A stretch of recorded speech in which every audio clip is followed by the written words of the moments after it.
Hello, dear fans, friends, and subscribers. This is your host Ram, welcoming you to the Cricket Happening Show. As usual, and on this Cricket Happening Show, it is going to be the third day's play between South Africa and New Zealand, where we saw that the South Africans definitely had a lot of command because, as I said, it was going to be very tricky on this wicket in the morning to really play, and it was absolutely proved right. It was not so easy, and the New Zealanders were bowled out for 214 and thus conceding a lead of 200 and a huge lead of 267 runs. But definitely, as I said, this pitch is definitely having some sort of an uneven, I would say some uneven bounce, and definitely things are happening. And we see that if you look at the South African card there, the South Africa in their second dig were also struggling at 105 for 6. With the New Zealand bowlers all over the South African. But the good thing for South Africa is the cushion of 267 runs has given them a 372 run overall lead. And also, I thought it was a good ploy on the part of du Plessis not to actually enforce the follow on and catch New Zealand on the last day on this particular wicket. So definitely, and I'm told 251 is the highest chase that has ever happened. So definitely South Africa would feel that they are in the box seat, but they still have 4 wickets to go, and I'll be talking about that particular match. And also tomorrow, the fourth one-day international between England and Pakistan takes place at Trent Bridge, and the onus is on Pakistan, because if they are going to miss the bus, if they are not going to win that match tomorrow, then I have to say that England, who are already 2-1 lead, will be taking a 3-1 lead, and then the fifth and final one is going to become a mere formality. So one has to wait and watch as to what happens. So Pakistan under definite pressure tomorrow.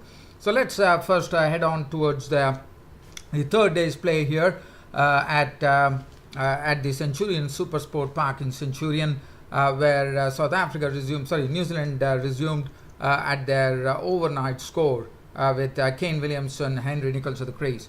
And we definitely saw that life was pretty difficult at the center for both Henry Nicholls and Kane Williamson. But Kane Williamson, with his very good technique, was able to see them through with all the three, Steyn, Kagiso Rabada, and also Vernon Philander bowling in the good areas and really making the ball talk. And also we saw some very, very nice short stuff being served where the New Zealand, the Kiwi batsman Henry Nicholls and Kane Williamson to weather it. But Kane Williamson was the one who could weather it very well because of his wonderful technique that he possesses. But Henry Nicholls found it a bit of a struggle. But finally, when things were going on and the score had reached 86, that was the time Henry Nicholls fell a victim as Kagiso Rabada, ramping up the pace, had him LBW for 36 with 5 boundaries. After that, it was Kane Williamson at the crease who was sticking it out into the center. He was trying to actually maneuver the ball through the areas, in the sense he was, as I said, he had some good technique. So he was absolutely looking pretty good with his stuff, and he was seeing to it that the South African bowlers couldn't shake off his rhythm there. And but the problem for Kane Williamson was that the other players that were there were not able to offer any support. BJ Watling couldn't do much as Steyn was really steaming in, and he picked up the wicket of BJ Watling for 8 with 2 boundaries. Santner was clean bowled by Philander for naught. Bracewell was LBW with a shot with a real straight delivery from Rabada. He was gone for 18 with 4 boundaries. Saudi left for 8. He was for a change. He was the only one player who got out to the off spin of Dan Peat, who has not bowled a lot of overs, 8 with 1 boundary. But the real contest started when Neil Wagner was there and Kagiso Rabada. Now, as you know, Neil Wagner got a taste of his own medicine, because Neil Wagner the previous day had really gone really full on Kagiso Rabada by peppering him with lots of short stuff. But this time it was Rabada's turn to do so. Rabada turned it up a real notch there as he started peppering Neil Wagner with bouncers, and Wagner was actually getting a taste of his own medicine as the ball was really flying around and Wagner was hit on the shoulder, and Wagner was really being put under some severe pressure. But after that, Neil Wagner had no respite from the other end too, as Dale Steyn started his job, as he also started really bowling with some furious pace and hitting Wagner. And while this was going on, Kane Williamson at the other end, cool and composed, the captain of the New Zealand team, was watching it at the other end. And then Neil Wagner actually caught on to Dale Steyn, and he decided that the best way to deal with Steyn is to show power against power, as he smacked him for 3 boundaries and also 6. And finally, while this was going on, Steyn couldn't take it any longer, and finally Neil Wagner was a victim, caught behind the bowling of Steyn, but not before making an entertaining 31 of 30 balls with 4 fours and 1 6. It's not only an entertaining one, it's also a sort of a real battle for him against Kagiso Rabada, who was giving it to him. So Neil Wagner, but after that, Kane Williamson, under the circumstances, one would have probably thought Neil Wagner would have really stayed at the crease and given company to Williamson. And as that happened, as Trent Boult walked in, Kane Williamson finally realized that he was the only player left, and he had to actually attempt to play his strokes. And in the process, Kagiso Rabada picked him up as a victim, but not before Kane Williamson made a composed 77 with 8 fours and 1 6, showing some admirable technique against some real short stuff being served at him. And 214 all out, and one was probably thinking that du Plessis will go on and actually enforce the follow on, but well, he didn't. He in fact decided that with a huge cushion of huge cushion of 267 runs lead, it was du Plessis deciding that his batsman would actually bat. And as far as the bowling figures were, Steyn, as I said, was steaming in 20 overs, 366 runs and 3 wickets. An absolute team effort there. 15 overs, 1 made and 43 runs and 2 wickets for 1 on. Philander also was surprising by getting some real serious pace by hitting the deck. Rabada was superb, 16.3 overs, 4 made and 62 runs and 3 wickets. And Dan Peat, the off-spinner, 7 overs, 1 for 36. Now, South Africa in their second leg, 267 runs ahead, started their process here as far as the second innings was concerned, but they were into some real sort of trouble as Tim Southee was getting the ball to jag away and Trent Boult was nipping it in. And as that happened, the first wicket to go was Stephen Cook, who was LBW bowled with a ball that nipped in, out for 4 with 1 boundary. The next to go was Hashim Amla, as he nicked into the hands of Guptill of the bowling of Southee for 1, and Duminy was LBW bowled Southee for naught. That made it 32 for 3, and then the captain du Plessis was a victim, as Boult actually had him caught by Taylor for 6, which made it 47 for 4, and Quinton de Kock was the only man left over there.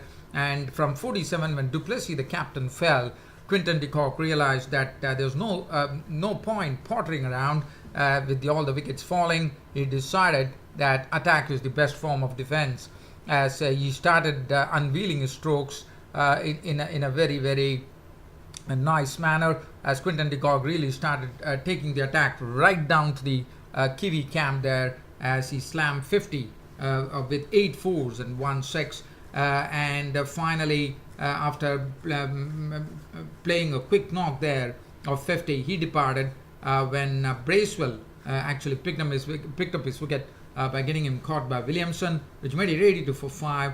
And even though South Africa was struggling, and the pitch, as I said, was having some uneven bounce too, so definitely I think New Zealand on the last dig is going to find it pretty difficult here. And then finally we saw Steyn van Zyl was also cheaply dismissed, and for a change, this was Neil Wagner who picked up his wicket. And it's become a real bowling contest here after the morning from the South African bowlers, and the bowlers totally dominated the day. And South Africa, when stumps were drawn for the day on day 3 at the Supersport Park in Centurion, the score read South Africa 105 for 6, with Tenda Bavuma was the only one who stood against the Kiwi bowlers at the centre with a neat knock of an unbeaten 25 with 4 boundaries. And Philander was not out on 3, 105 for 6, Now 105 for 6, as I said, 251 has been the highest chase ever done in a Super Sport Park in Centurion. So currently, if we go by the historical facts, one would say that South Africa are definitely the favorites, and Dale Steyn has already made a statement saying that this pitch is already not behaving well, and I think New Zealand are really going to have their hands full when they actually chase this particular target. And look at the even though if you see that South Africa were struggling at 105 for 6, they had nothing to worry, because the cushion of 267 runs has swelled the overall lead to 372. As probably tomorrow we might see, but Steyn also hinted that they might not declare and probably play the whole hog and muster as many runs as possible, and then probably we might see the New Zealand actually chasing almost getting more than 400 runs, and to win on this particular track is going to be pretty difficult. All that New Zealand can do is probably put the shutters down and try to see whether they can draw the match. That's the only thing possible, as I said, in this particular match. Now, as far as the bowling was concerned, Team Saudi, 10 overs, 5 minus 2 for 27, got the ball to Jagaway beautifully. Trent Bolt getting the ball to nip in, 8 overs, no maiden, 2 for 38. Bracewell, 7 overs, 2 maidens, 1 for 19. And Neil Wagner, 9 overs, 1 maiden, 1 for 17. So that was the match situation there on day 3, with New Zealand actually, South Africa 105 for 60, 72. As I said, it's going to be very, very tough on this pitch. From what I see here, one can probably feel that South Africa are favorites to actually win this test match. And if they win it, we know that South Africa, this is only it's a 2-test series, and South Africa would have taken the test series 1-0. But let's wait and watch as to what really pans out tomorrow. The ball is old now, so South Africa will be hoping that they can get some good runs in the morning. But again, they are also coming to their tail right now after Vernon Philander, who is classified as an all-rounder. Temba Bavuma was looking good by sticking it out at the center there. So that's the match situation as far as day 3 is concerned at the Super Sport Park in Centurion. So one is waiting to really see as to how really things really pan out. One is waiting for that. Now the other now from here I head down towards the preview of the England versus Pakistan clash, which is coming up tomorrow. Tomorrow the match is going to be played at Trent Bridge, Nottingham, in Trent Bridge in Nottingham, and Pakistan are the ones who are under pressure because England are already 2-1 up, so they have their tails up there. But the pressure will be on Pakistan tomorrow, whether they can actually put it across. And if they don't do that, if they do it, that would be good for them, because it would be really setting it up. It will be 2-2 level, and the final one-day international would be a real beauty. But if tomorrow Pakistan miss the bus and England take it away, Pakistan would be staring at a defeat in the ODI series. So Pakistan, well, the problem for Pakistan happens to be that the openers have not clicked. I mean, that is something that they direly need to do with Sami Aslam and Shahjeel Khan. Azhar Ali, well, he has been showing some good form, no doubt about it. Now, Babar Azam is a very good player. We saw that, he has a lot of time to actually play the ball. And, if a person actually gets a lot of time to play the ball, that really shows his eyesight is very good, and he has some good reflexes too. And Babar Azam, I think, looking at the way Babar Azam has been playing, getting a lot of time to actually play it, I think Babar Azam is a very good future for Pakistan. Sarfraz Ahmed the other day showed that not only could he play, by instinct, Sarfraz Ahmed is a very aggressive cricketer, but Sarfraz Ahmed showed how he could buckle down to the task of actually guiding the team through with his century. So Sarfraz is looking good. Shoaib Malik would be under a bit of pressure because he has not had a lot of runs under his belt of late. Imad Wasim is a very good all-rounder. I mean, he has shown what is his utility value to the team, no doubt about it. But everybody have to really be on the party tomorrow. Wahab Riaz and Hassan Ali. Hassan Ali will be playing his second one-day international. Mohammad Amir, and they have to really get things going for Pakistan. And then they have Hassan and Yasir Shah. As far as England are concerned, England are looking pretty good, but Alex Hales' form is the real worry. Alex Hales has been struggling, as we have been seeing that he has been really struggling. So that is something he needs to go through, along with Jason Roy, Joe Root, Morgan, Stokes are all in good nick. Butler has not got a good hit as yet, and the bowling is looking pretty good. I mean, Mark Wood and Chris Wokes, Plunkett all looking very sharp, and then they have Adil Rashid, the leg spinner, to contend with as an all-rounder. Now, I mean, I'm told that Mohammad Irfan, the tallest bowler in international cricket today, has actually replaced Mohammad Hafiz, who is going back because of the injury.